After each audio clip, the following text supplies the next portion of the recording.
السلام عليكم دعوة الوانية ودوش شرف حسن دوسنبا waxaan rabaa maanta halkan aan kuula socodsiiyo 10 qof ee ugu hodansan ama ugu taajirsan Afrika balse intaan muuqaal ku gudagelin waxaan ka codsanayaa inaad subscribe iyo saarto YouTube channelka okay hadii aan ku bilowno 10 qof ee ugu taajirsan Afrika ninka tobanaad ee ugu lacagta badan qaaradda Afrika waxa lagu magacaabaa Ibrahim Badamsi Badangida oo u dhashay dalka Nigeria lacagtiisu waxa lagu qiyaasaa 5.2 bilyan ninka sagaalaad ee uu lacagta badan qaaradda Afrika waxa la yiraahdaa Mike Adenuga waxa uu dhashay isna dalka Nigeria lacagtiisa waxa lagu qiyaasaa 6.1 bilyan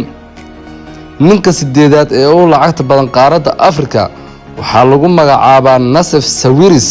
oo u dhashay dalka Egypt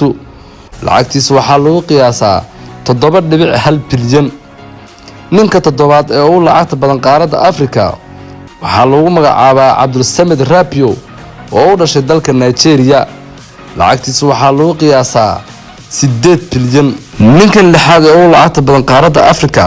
magaciisu waxaa la yiraahdaa Maxamed Hussein Almoudi oo u dhashay dalka Ethiopia lacagtiisu waxaa lagu qiyaasaa 8.1 bilyan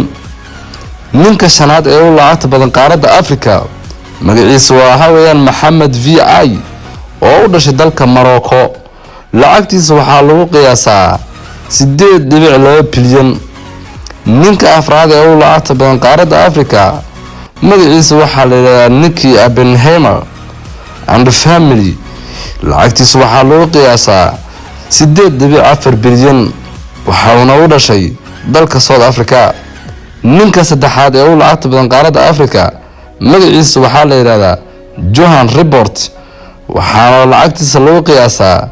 11.7 bilyan wuxuuna u dhashay dalka South Africa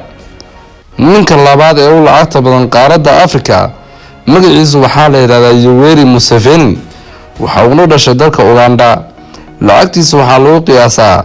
13 bilyan halka ninka ugu lacagta badan Afrika uu yahay Aliko Dango